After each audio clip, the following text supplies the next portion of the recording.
বায়েজিদ বোস্তামি থানার তারাগেট এলাকায় পার্বত্য চট্টগ্রাম বিষয়ক ও ভূমি মন্ত্রণালয়ের প্রতিমন্ত্রী মীর মোহাম্মদ হেলাল উদ্দিনের পক্ষে ইফতার মাহফিল অনুষ্ঠিত হয়েছে। 2 নং জালালাবাদ, 3 নং পাঁচলাইশ এবং 44 নং সাংগঠনিক ওয়ার্ড স্বেচ্ছাসেবক দলের উদ্যোগে স্থানীয় ফোরকানিয়া মাদ্রাসায় এই ইফতার মাহফিল অনুষ্ঠিত হয়।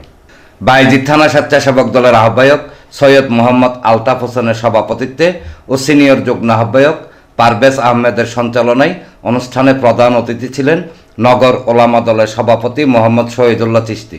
বিশেষ অতিথি ছিলেন নগর স্বেচ্ছাসেবক দলের সদস্য মোহাম্মদ ইব্রাহিম, থানা বিএনপি নেতা ইমাম হোসেন আবির, থানা স্বেচ্ছাসেবক দলের যুগ্ম আহ্বায়ক সোহাগ গাজী, সোলাইমান আলম শেঠ, মঞ্জুর আলম, সদস্য বজলু শেখ, মোহাম্মদ আলামিন, 44 নং ওয়ার্ড স্বেচ্ছাসেবক দলের আহ্বায়ক মোহাম্মদ রনি, সদস্য সচিব ইমরান হোসেন সোহাগ, সিনিয়র যুগ্ম আহ্বায়ক মোহাম্মদ শাহজাহান, যুগ্ম আহ্বায়ক মোহাম্মদ শহীদ, আবু রাসেল, সামাদ তালুকদার, আহমেদ হোসেন, বাবু, নূর আলম, সোহেল, রাসেল, সোহেল রানা, মোহাম্মদ রাসেল, নাসির সহ আরও অনেকে।